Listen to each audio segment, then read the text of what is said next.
माननीय सदस्यगण, मेरी सरकार अर्थव्यवस्था के तीनों स्तंभों मैन्युफैक्चरिंग, सर्विसेज और एग्रीकल्चर को बराबर महत्व दे रही है। PLI स्कीम्स और ईज ऑफ डूइंग बिजनेस से बड़े पैमाने पर निवेश और रोजगार के अवसर बढ़ रही है। पारंपरिक सेक्टर्स के साथ साथ सनराइज सेक्टर्स को भी मिशन मोड पर बढ़ावा दिया जा रहा है, चाहे सेमीकंडक्टर हो या सोलर हो, चाहे इलेक्ट्रिक व्हीकल हो या इलेक्ट्रॉनिक्स गुड्स हो, चाहे ग्रीन हाइड्रोजन हो या बैटरीज हो, चाहे एयरक्राफ्ट कैरियर्स हो या फाइटर जेट्स हो। भारत इन सब सेक्टर्स में अपना विस्तार कर रहा है। लॉजिस्टिक्स कॉस्ट को कम करने के लिए भी मेरी सरकार लगातार प्रयास कर रही है। सरकार सर्विस सेक्टर को भी मजबूत करने में जुटे हैं। आज IT से लेकर टूरिज्म तक, हेल्थ से लेकर वेलनेस तक हर सेक्टर में भारत लीडर बन रहा है और इससे बड़ी संख्या में रोजगार और स्वरोजगार के नए मौके बन रहे हैं। माननीय सदस्यगण, पिछले 10 वर्षों में मेरी सरकार द्वारा ग्रामीण अर्थव्यवस्था के हर पहलू पर बहुत जोर दिया गया है। गांव में कृषि आधारित उद्योगों, डेयरी और फिशरीज आधारित उद्योगों का विस्तार किया जा रहा है। इसमें भी सहकारिता को प्राथमिकता दी गई है। सरकार किसानों उत्पाद संघ, FPO और FACTS जैसे सरकारी संगठनों का एक बड़ा नेटवर्क बना रही है। छोटे किसानों की बड़ी समस्या भंडारण से जुड़े होती है, इसलिए मेरी सरकार ने सहकारिता क्षेत्र में दुनिया की सबसे बड़ी भंडारण योजना पर काम शुरू कर चुकी है। किसान अपने छोटे खर्चे पूरे करने के लिए इसके लिए PM किसान सम्मान निधि के तहत उन्हें 3,20,000 करोड़ रुपये से ज़्यादा राशि दे सकती है।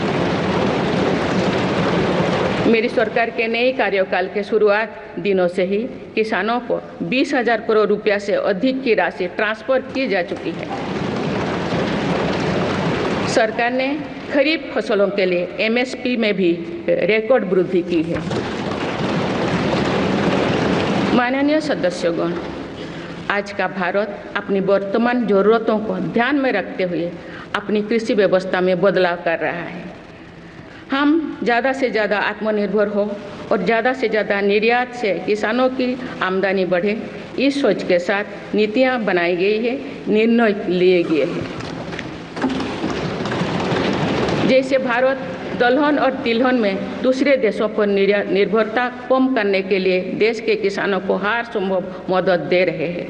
ग्लोबल मार्केट में किस तरह के फूड प्रोडक्ट की डिमांड ज़्यादा है, इसके आधार पर नई रणनीति बनाई जा रही है। आजकल ऑर्गेनिक उत्पादों को लेकर दुनिया में डिमांड तेज़ी से बढ़ रही है। भारत के किसानों के पास इस डिमांड को पूरा करने के पूरा भरपूर क्षमता है, इसलिए सरकार प्राकृतिक खेती और इससे जुड़ी उत्पादों की सप्लाई चेन को सशक्त कर रही है। ऐसे प्रयासों से किसानों का खेती पर होने वाला खर्च भी कम होगा और उनकी आय भी और बढ़ेगी। माननीय सदस्यगण, आज का भारत दुनिया की चुनौतियां बढ़ाने के लिए नहीं बल्कि दुनिया को समाधान देने के लिए माना जाता है। विश्व बंधु के तौर पर भारत ने अनेक वैश्विक समस्याओं के समाधान को लेकर पहल की है।